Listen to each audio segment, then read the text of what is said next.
Buenas noches y bienvenido a Creónica TV. Aquí a mi lado se encuentra mi colega Valentina Speck, con el que desarrollaremos el tema principal de hoy, que es la Noche de los Lápices. En este programa especial veremos videos, entrevistas y leeremos testimonios de los sobrevivientes de esta terrible noche. El 16 de septiembre es una fecha que, además de haber sido fijada en el calendario escolar por diferentes legislaciones, debe ese impulso a quienes la sintieron como propia desde la recuperación de la democracia, los estudiantes. Este día, que recuerda un hecho represivo conocido como la Noche de los Lápices, trae a la memoria a un grupo de jóvenes estudiantes secundarios que fueron secuestrados por la última dictadura de 1976 a 1983 en la ciudad de La Plata.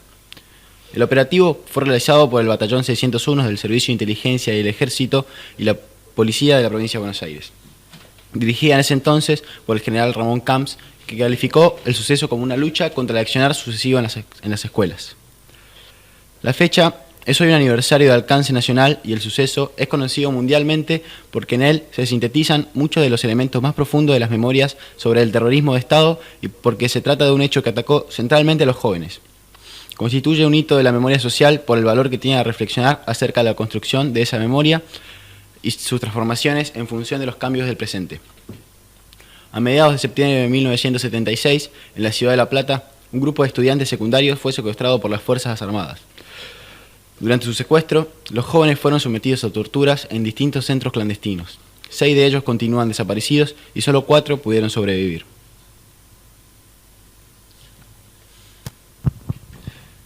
Este episodio, por lo tanto, constituye uno de los crímenes de lesa humanidad cometidos por el terrorismo de Estado. La mayoría de los jóvenes tenían militancia política. Muchos habían participado durante la primavera de 1975 en las movilizaciones que reclamaban el BES, Boleto Estudiantil Secundario. Un beneficio conseguido durante aquel gobierno democrático y que el gobierno militar de la provincia fue quitado de a poco, subiendo paulatinamente el precio del boleto a partir del golpe del 24 de marzo de 1976. Por otro lado, buena parte de los estudiantes integraban el UES, Unión de Estudiantes Secundarios, y la Juventud Guevarista, entre otras organizaciones. La memoria tiene 3 características centrales. Es un proceso subjetivo que está anclado en experiencias y marcas simbólicas y materiales. Es de disputa, existen luchas por la memoria, y por eso se habla de memorias en plural y no en singular.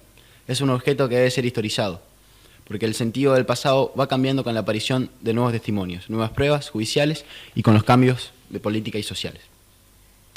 La memoria sobre la Noche de los Lápices es un ejemplo paradigmático en este sentido, porque fue cambiando la par de las transformaciones de la memoria social.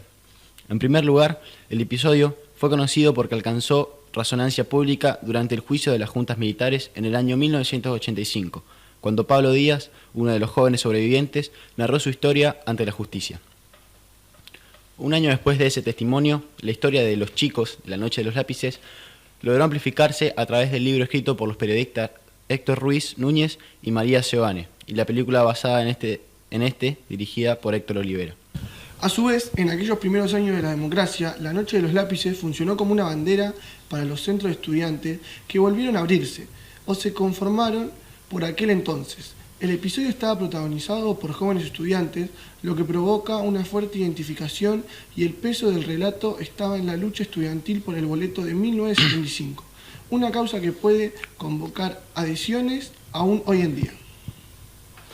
Fue con el paso del tiempo y las profundizaciones en la historia argentina reciente que la figura de los jóvenes secuestrados adquirió características más complejas, es decir, su lucha como estudiantes pudo ser inscripta en la historia mayor de las importaciones y movilizaciones sociales de la década del 70.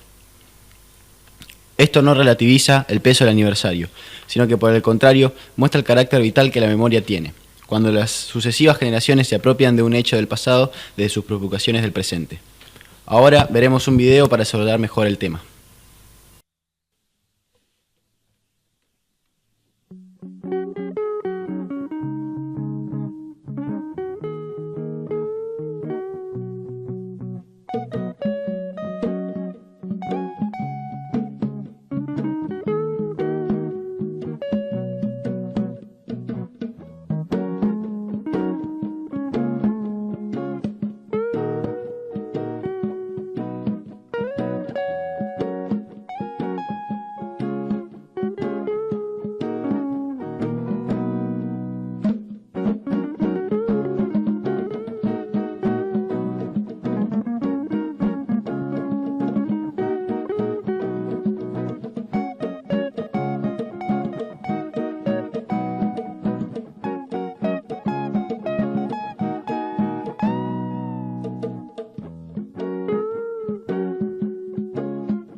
El Pozo de Banfield se convirtió en un centro clandestino de detenciones que funcionó entre 1974 y octubre de 1978.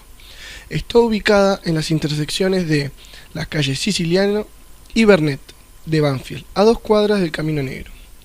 En la planta baja se encontraba la oficina del jefe, una sala de torturas y otras dependencias. En el primer piso había calabozos, oficinas, comedores y casinos de personal, cocinas y baños, mientras que en el segundo había más calabozos y un baño. Permanecen desaparecidas 97 personas que fueron detenidas en este centro y 5 fueron liberadas, luego asesinadas. Allí fueron alojadas los estudiantes platenses secuestrados en la Noche de los Lápices en 1976.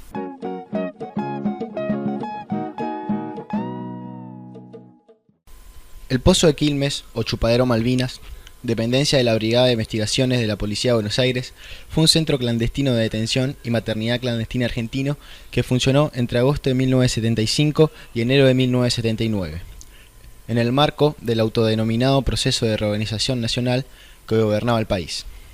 Se encuentra ubicada en Pilcomayo 59, cercano a la estación Don Bosco del partido de Quilmes, y donde actualmente funciona la Brigada de Investigaciones 14 de Quilmes.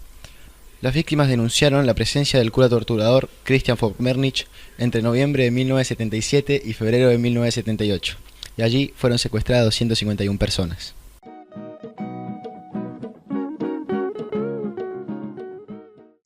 Pozo de Arana, Puesto Zorzal o El Campito eran las diferentes formas de llamar a este centro clandestino de detención, una de las instalaciones secretas empleadas por las Fuerzas Armadas y de Seguridad para ejecutar el plan sistemático de desaparición de personas de la dictadura autodenominada Proceso de Reorganización Nacional durante el terrorismo de Estado en Argentina en las décadas de 1970 y 1980. Funcionaba en la delegación de Cuatrerismo de Arana, ubicada en la calle 137, esquina 640, Estación Arana, en La Plata, Buenos Aires. Actualmente se hallaron restos óseos de personas en este lugar, y es uno de los centros más destacados donde estuvieron los jóvenes platenses de la Noche de los Lápices.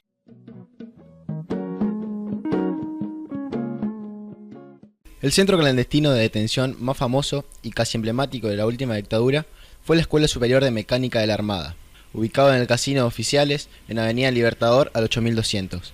Funcionó desde marzo de 1976 a noviembre de 1983.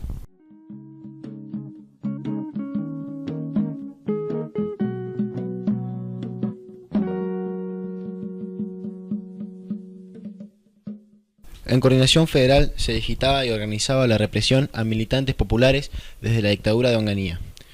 Desde 1974, en pleno accionar represivo de la AAA, comenzó a funcionar como centro de torturas y asesinatos bajo la supervisión operacional del Comando del Primer Cuerpo del Ejército y coordinando el accionar represivo de la Policía Federal en todas las comisarías y centros clandestinos de la ciudad de Buenos Aires.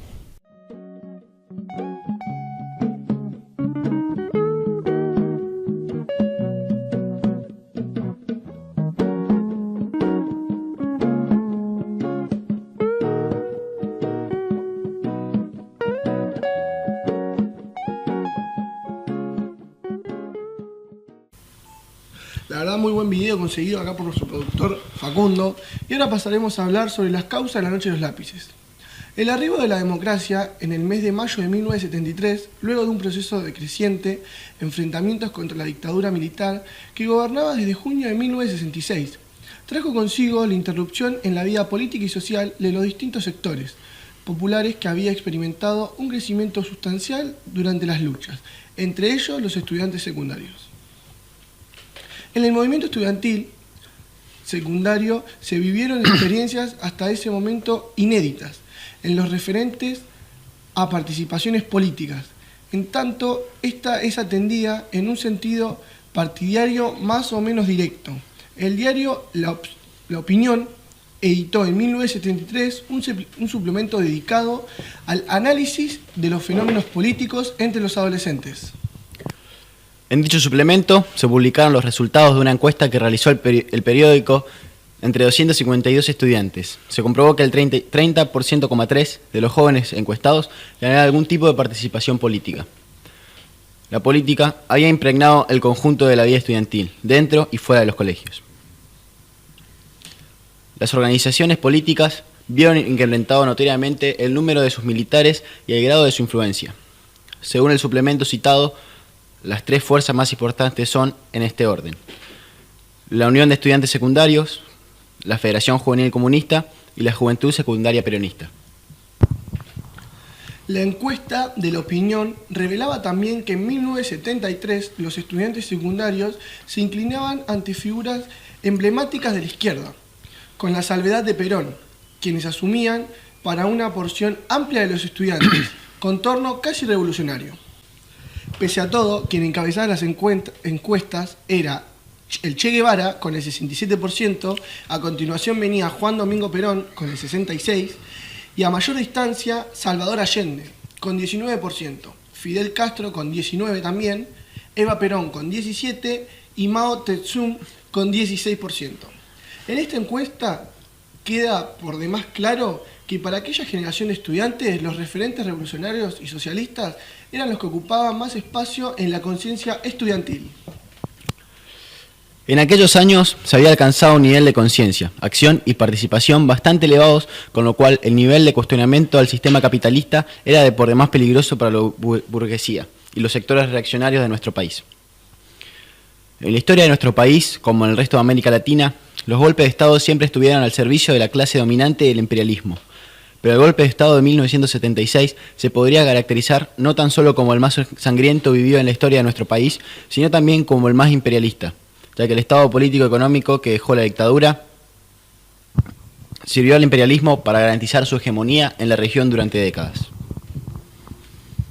Uno de los objetivos más tenazmente buscados por la dictadura militar, que gobernó entre 1976 y 1983, fue neutralizado a buena parte de la juventud y ganar una porción para su propio proyecto reaccionario. Para los que no encajaban en su esquema se aplicaban distintos métodos preventivos, desde el asesinato y la desaparición hasta la más refinada forma de marginación social y psicológicas, pasando, claro está, por las clásicas y tradicionales prisión. Cuando asumieron en 1976 los militares, consideraban que en Argentina había una generación perdida, la juventud. Esta, por la sofisticada acción de ideólogos, se había vuelto rebelde y contestataria. Si bien el gobierno militar toma en cuenta la situación en la que se encontraba la juventud argentina, no fue tan obstinado como para suponer que se debía atacar a toda la juventud por igual. La política hacia los jóvenes parte de considerar que los que habían pasado por la experiencia del Cordobazo y demás luchas previas en 1973, lo que habían vivido con algún grado de participación el proceso de los años 73, 74 y 75, los estudiantes universitarios y los jóvenes obreros eran en su mayoría irrecuperables y en consecuencia había que combatirlos. Para ello, se utilizaron un pretexto tan obvio como falaz. Se trataba de subversivos reales o potenciales que ponían en riesgo al conjunto del cuerpo social. El ser joven pasa a ser un peligro. Al mismo tiempo, y pensando en el largo plazo, se empieza a desarrollar una estrategia que va más allá de la eliminación del enemigo. Se empieza a poner la mira sobre el rebelo. Ahí están los estudiantes secundarios. Al momento del golpe, tienen entre 13 y 18 años más de 1 millón de jóvenes. Uno de los aspectos más dramáticos de la represión vivida en aquellos años fue el secuestro de adolescentes. Llegaron a 250 los desaparecidos que tenían entre 13 y 18 años.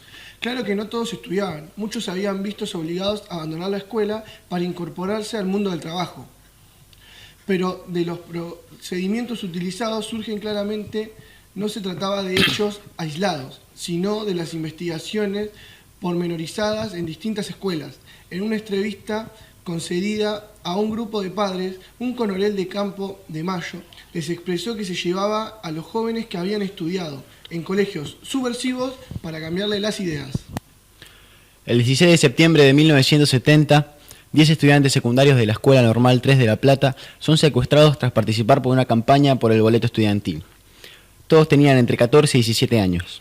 El operativo fue realizado por el Batallón 601 del Servicio de Inteligencia del Ejército y la Policía de la Provincia de Buenos Aires, dirigida en ese entonces por el general Ramón Camps, que calificó el suceso como accionar subversivo en las escuelas. Este hecho es recordado como la Noche de los Lápices. Solo 3 de ellos aparecieron un tiempo después. Pablo Díaz, uno de los liberados, declaró en el juicio a las exjuntas: yo pertenecía a la coordinadora de estudiantes secundarios de La Plata y con los chicos del colegio fuimos a presentar una nota del Ministerio de Obras Públicas, decía Díaz. Levantaron chicos en algunos colegios que tenían marcados y enemigos eran todo aquel estudiante que se preocupara por los problemas sociales, que fomentara entre los estudiantes la participación y la defensa de los derechos de los mismos. Ahora pasaremos a hablar sobre los desaparecidos. Los chicos asesinados en la noche de los lápices fueron: Daniel Alberto Racero, apodado Calibre. Tenía 18 años cuando fue secuestrado. Era hijo de un suboficial naval peronista, que murió en 1973. Trabajó desde chico como mensajero.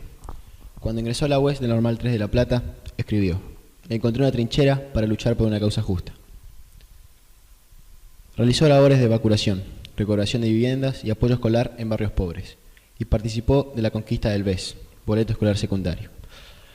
Fue secuestrado en la casa de Horacio Húngaro el 16 de septiembre de 1976. Fue visto en Arana y Pozo de Banfield. María Claudia Falcone. Tenía 16 años cuando fue secuestrada. Hija de un ex intendente peronista de La Plata. Se sumó a la UES a poco de ingresar a Bellas Artes.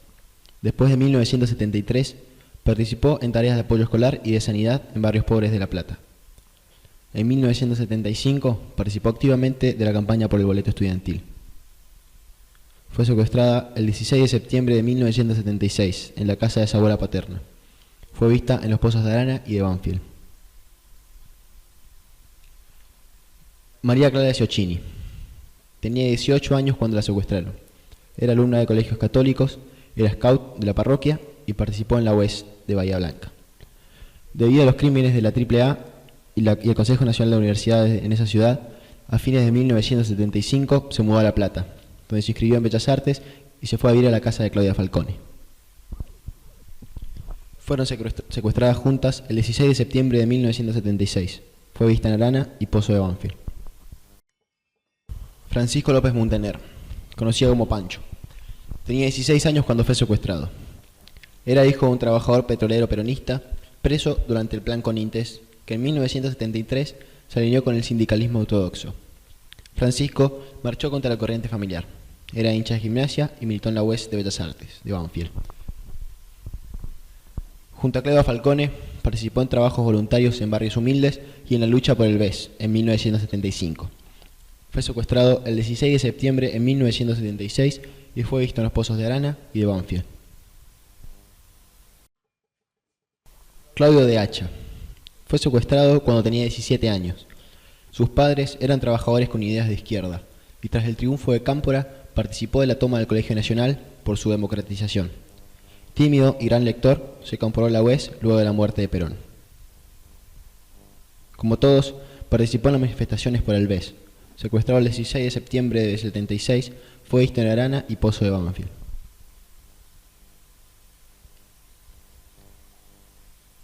Horacio Húngaro. Fue secuestrado a los 17 años. Era de familia comunista. En 1974 rompió la tradición familiar y se sumó al UES. Gran lector y excelente alumno. Participó de la lucha con la coordinadora por el BES. Realizaba tareas de apoyo escolar en la villa ubicada detrás del hipódromo platense. Secuestrado el 16 de septiembre de 1976. Fue visto en Arana y Pozo de Banfield. 4 de los chicos que entre el 16 y 17 de septiembre fueron secuestrados lograron su libertad entre 1978 y 1980, tras estar a disposición del Poder Ejecutivo Nacional. Los sobrevivientes fueron: Pablo Díaz tenía 18 años cuando fue secuestrado.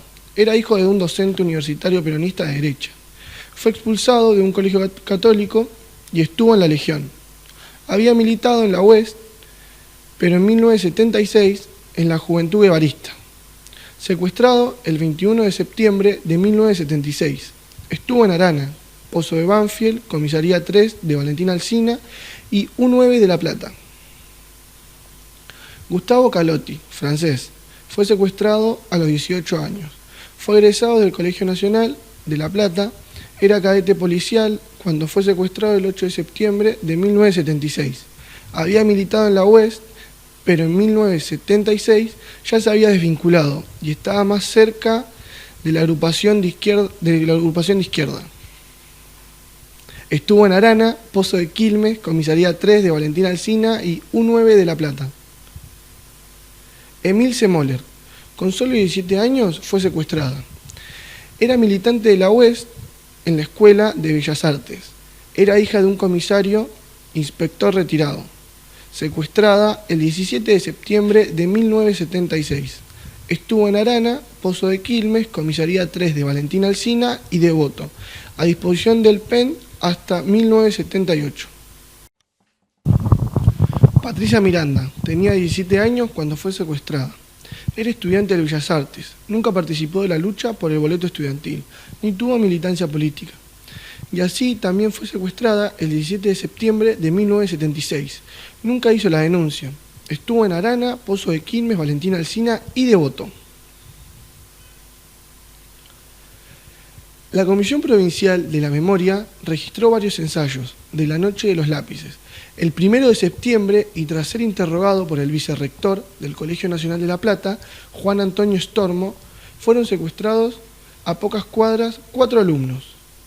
Eduardo Pintado logró escapar, Víctor Vicente Macasino, Pablo Pastrana, militantes comunistas, y Cristian Kraus, sin ningún tipo de militancia. El 4 de septiembre fueron secuestrados Víctor Triviño, de la Legión, continúa desaparecido, Fernanda María Gutiérrez, Liceo Víctor Mercantes, Carlos Mercantes, Colegio del Pilar, y Alejandro Decio, Abel Fuc, Graciela Torrado, los 3 del Colegio Bellas Artes, y Luis Cáceres de la Escuela Técnica, los 4 últimos militantes de la GESA, grupo de estudiantes secuestrados antiimperialistas. Ahora pasaremos a hablar sobre el testimonio de Gustavo Calotti. Fue secuestrado una semana antes de la Noche de los Lápices, pero se considera un sobreviviente de esa jornada. Para él, la historia oficial vació de contenido la verdadera lucha. Gustavo Calotti fue detenido el 8 de septiembre de 1976, una semana antes de la Noche de los Lápices, pero nunca dudó en definirse como un sobreviviente de esa noche trágica en que fueron secuestrados 8 de sus antiguos compañeros del secundario con quienes compartió, además, meses de tortura y prisión clandestina. El francés, como le decían entonces, había participado en 1975 en la Coordinadora de Estudiantes Secundarios en representación del Colegio Nacional de La Plata, en uno de cuyos patios una placa evoca a sus 94 alumnos y profesores asesinados o desaparecidos en esos años. Se construyó una historia con el boleto estudiantil y se hizo de esta un símbolo que vació el contenido. Dice hoy a 37 años de distancia y algo menos de vida en Francia, donde trabaja como maestro. En ningún interrogatorio se mencionó el boleto. Nos detuvieron por militar en organizaciones populares. Lo que queríamos era hacer la revolución, asegura. Gustavo viajó a Argentina para testimoniar en el juicio al ex jefe de investigaciones Miguel Echecolás, reconocer su lugar de detención en el Pozo de Quilmes y, como siempre que está en La Plata, visitar a los amigos y recordar a sus compañeros que ya no están, y que son muchos. Aquellos días fueron para siempre, dijo, evocando su cautiverio, que se inició en la jefatura de policía platense, donde cumplía tareas administrativas como cadete policial. Las grandes manifestaciones por el boleto estudiantil fueron en 1975. En ese entonces, Gustavo militaba en la UES con Claudio de Hacha, que fue secuestrado la noche, con Adela Segarra y con Rubén Escaramilo, que desapareció un año más tarde. Bueno, ahora tenemos a Gustavo en línea. Hola, Gustavo. Hola, Hernán, buenas noches. Buenas noches. Te haré unas preguntas. Claro. ¿Por qué se considera un sobreviviente de la noche? Y la verdad que yo siempre digo que no hubo una noche, sino muchas, y que no fueron 6 los desaparecidos, sino muchos más, y que también sobrevivimos muchos otros. La versión de la película es un recorte en el que el símbolo vació el contenido. ¿Y cuál sería ese contenido? Yo empecé a militar a los 14 años, el año que mataron a los 22 guerrilleros entre Leu y que volvió Perón. Nosotros éramos un producto de ese proceso, militantes populares, no del boleto estudiantil, queríamos hacer la revolución. En el relato oficial ni siquiera están los que dirigieron las luchas por el boleto. ¿Y quiénes fueron los que dirigieron esta lucha? Quiero nombrar a Paturo Rabe, que fue el alma madre del Hues de La Plata y lo mató la AAA en diciembre del 75, colgándolo de un puente. Después desaparece Abel Vigo, Homero y años más tarde Alfredo de Reboledo. Ellos no han tenido una fecha de homenaje, tampoco los chicos secuestrados, el 4 de septiembre del 76, en la puerta del Colegio Nacional.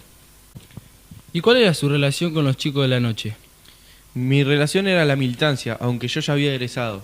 A mí me detiene el comisario Luis Vides, Lobo, en la jefatura donde yo era cadete. Me llevan a Arana y me torturan pidiéndome nombres pero nada del boleto. Allí había algunos secundarios que yo conocía, como Claudio de Hacha y Horacio Húngaro. También cambié algunas palabras con Claudia Falcone, a quien yo no conocía, pero me acuerdo que lloraba. Después nos trasladaron y ya no supe de ellos. Dale. ¿Y a dónde los llevaron? El 23 de septiembre nos cargan en 2 camiones. En el que iba yo fue al Pozo de Quilmes. Allí estábamos Emil Semoler, Patricia Miranda, secuestrada la noche del 16, y Víctor Treviño, chupado a comienzo del mes y que luego desapareció. Al mes nos llevaron a la comisaría 3 de Valentín Alsina, y allí nos encontramos con Walter Doctors, que había militado en el secundario y luego se había recibido de policía, y Anilda Loy también, que había estado en la coordinadora. Luego llegó Pablo Díaz con José María Novielo. A todos nos blanquearon el 28 de diciembre, Día de los Inocentes, pero seguimos presos a disposición del PEN un año más. Bueno, Gustavo, te voy a hacer esta última pregunta para no molestarte más. ¿Qué es lo que más recuerda de esos días? Bueno, todos los que sobrevivimos nos acordaremos para siempre de ese 21 de septiembre del 76 en Arana. Nos sacaron de las celdas para lavarlas, nos pusieron de rodillas con los ojos vendados en un patio y nos sacaron por un rato las ataduras de las manos. Nos dieron ñoquis y nosotros pensábamos en los compañeros que estarían festejando en Pereira y Iraola. Pero, la verdad, aquellos días fueron para siempre. Han estado los 30 años. Muchísimas gracias, Gustavo, por la entrevista. No, gracias a vos.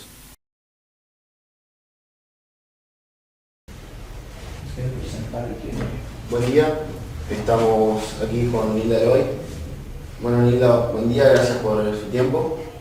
Y primero que nada, que nos cuente un poco sobre usted, quién es, cómo fue, pasó, todo. Bueno, yo soy Nilda Loy, soy sobreviviente de 6 centros clandestinos del circuito CARS. Soy integrante de la Asociación de Detenidos Desaparecidos. Y en cuanto al caso mío, como tantos otros, yo fui secuestrada el 1 de octubre del 76 a las 12 de la noche de mi casa, de la casa de mis padres, acá en La Plata. Y eso inició un periplo de casi 11 meses de desaparición, y después un año y pico detenida en la cárcel de Chile. ¿Usted dónde estaba estudiando en ese momento cuando lo secuestraron? Yo estudiaba medicina, estaba en segundo año de medicina y trabajaba, era instrumentadora quirúrgica, trabajaba para el doctor Mamón, un cirujano.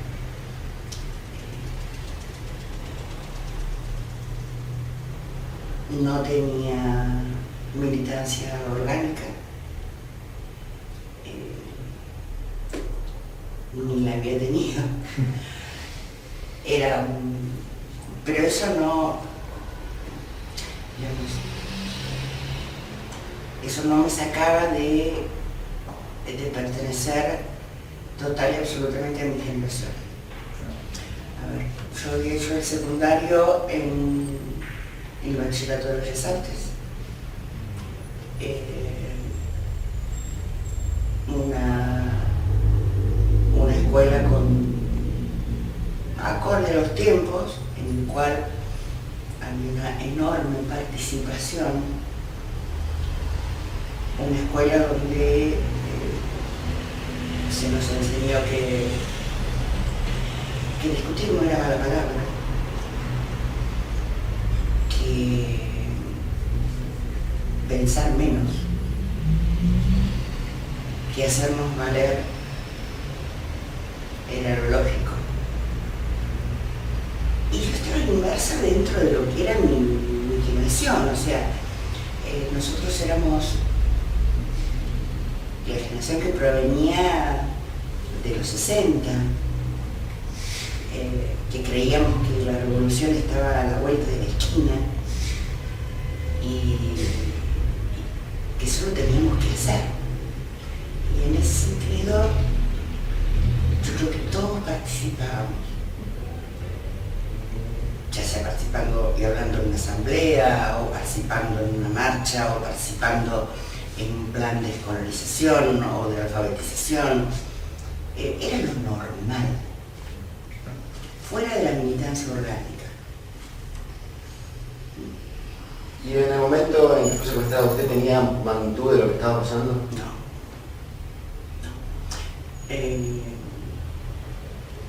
Si bien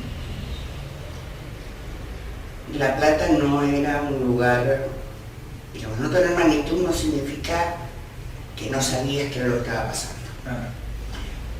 Porque en esta ciudad el proceso represivo se inició un año y medio antes. O sea, si acá tenemos que hablar de una fecha,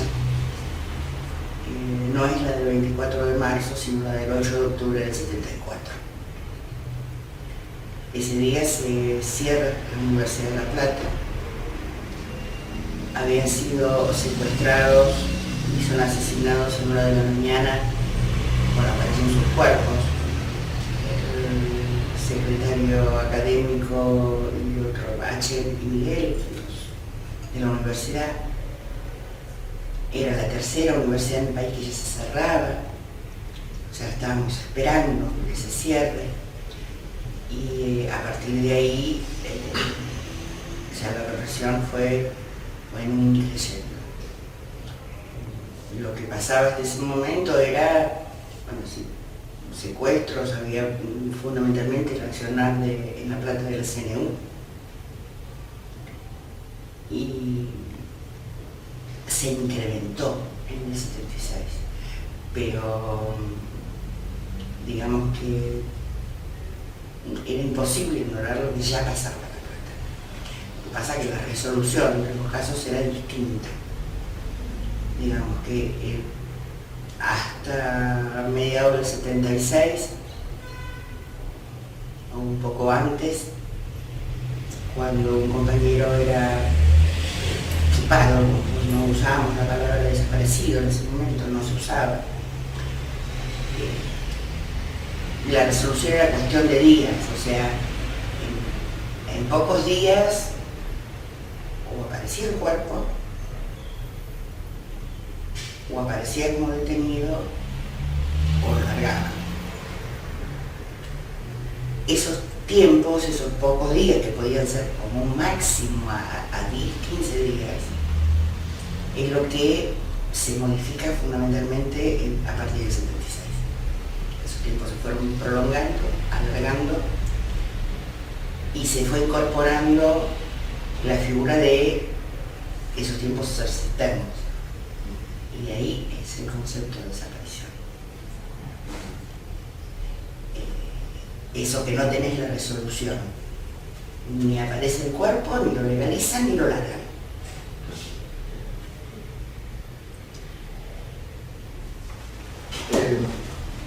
Pero en La Plata nadie puede decir que no sabía. Lo que por ahí no sabíamos era la magnitud a nivel de todo el país de lo que estaba pasando. Yo creo que tuve conciencia, y hasta ahí, recién hacia fines del 77, en agosto el 22 de agosto del 77, yo me ingresan a la cárcel de Villa Devoto. Y recién ahí uno tiene que tener magnitud, por lo menos en mi caso, porque eran miles y miles de presas de todo el país.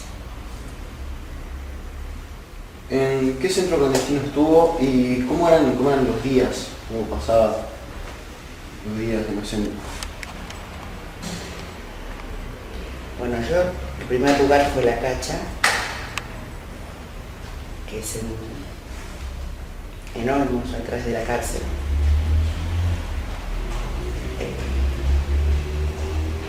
Ahí, como todo primer lugar, en general, para mí fue el lugar de enfrentarme a las primeras sesiones de tortura física, ¿no? Porque tortura dentro de un centro clandestino es cada minuto lo pasas ahí adentro, aunque nadie toca un pelo. Después de ahí me llevaron al Pozo de Quilmes, también pocos días, 4 o 5 días. De allí me trasladaron al Pozo de Arana. Del Pozo de Arana ya estábamos a mediados de octubre. Para el 15 y 16 de octubre nos llevan supuestamente lo que es Vesubio, en Gran Buenos Aires. En Vesubio estamos 15 días y del Vesubio nos trasladan al infierno, que era la brigada de Lanús con asiento en Avellaneda. Todos los nombres de los lugares no son nombres puestos por nosotros, son nombres puestos por los represores. Tanto el infierno como La Cacha como el Vesubio son nombres puestos por los represores. Del infierno, el 31 de diciembre del 76, soy trasladada a la comisaría tercera de Lanús, en Valentín Alsina, y ahí quedé hasta el 22 de agosto del 77, donde me habían puesto a disposición del Poder Ejecutivo unos días antes y me trasladaron a la cárcel de Villa Devoto hasta fines del 78. ¿Vio a alguno de los chicos de La Noche de los Lápices en esos centros? Sí. ¿A quiénes? Bueno, yo estuve con Emilce Moller, con Patricia Miranda, con las que estuve en el Pozo de Quilmes. Las dos eran de Bellas Artes, o sea, eran más chicas que yo, pero eran alumnas del bachillerato, y yo no las reconocía a ellas, pero ellas sí a mí, porque esto de que los más grandes miramos, o sea, uno mira a los más grandes y no a los más chicos. Y yo, cuando ellas estaban en primer año, yo estaba en tercero, había hecho para una semana de la primavera, eso había una costumbre en la escuela que ahora se ha retomado, que era la de ambientar las aulas y hacer algo dentro del aula. Bueno, habíamos hecho la casa del Blocosada y yo era Morticia, porque tenía el pelo muy largo, negro, y qué sé yo, y era muy flaquita. Y entonces les había quedado grabado lo de Morticia, así que cuando yo llego al Pozo de Quilmes y una vez me sacan, me meten adentro de un baño y estaban las chicas y Emilce es la que me reconoce y me dice: "Vos sos Morticia". Bueno, fue un momento muy particular porque que en esos momentos que son tan de terror, más los primeros días, que alguien te reconozca con algo tan ligado a la vida como son estos 15 años y y un personaje hecho en la escuela secundaria, fue muy importante, porque te ata a la vida. Y después estuvieron, bueno, ahí estaba también Pablo Díaz, Gustavo Calotti, supe que habían estado con ellos María Claudia Falcone, por los relatos de las chicas. Después a mí me trasladan y nos vuelvo a encontrar en la comisaría tercera de Lanús, en Valentina Alsina. Me vuelvo a encontrar con Patricia, con Emilce, Gustavo estaba en el calabozo de los varones, y después llega, porque ahí él llega para el 19 de enero, por ahí, del 77, Pablo Díaz. O sea, pero ellos ya estaban blanqueados, uno decía blanqueados, es decir, que ya estaban puestos a disposición del Poder Judicial.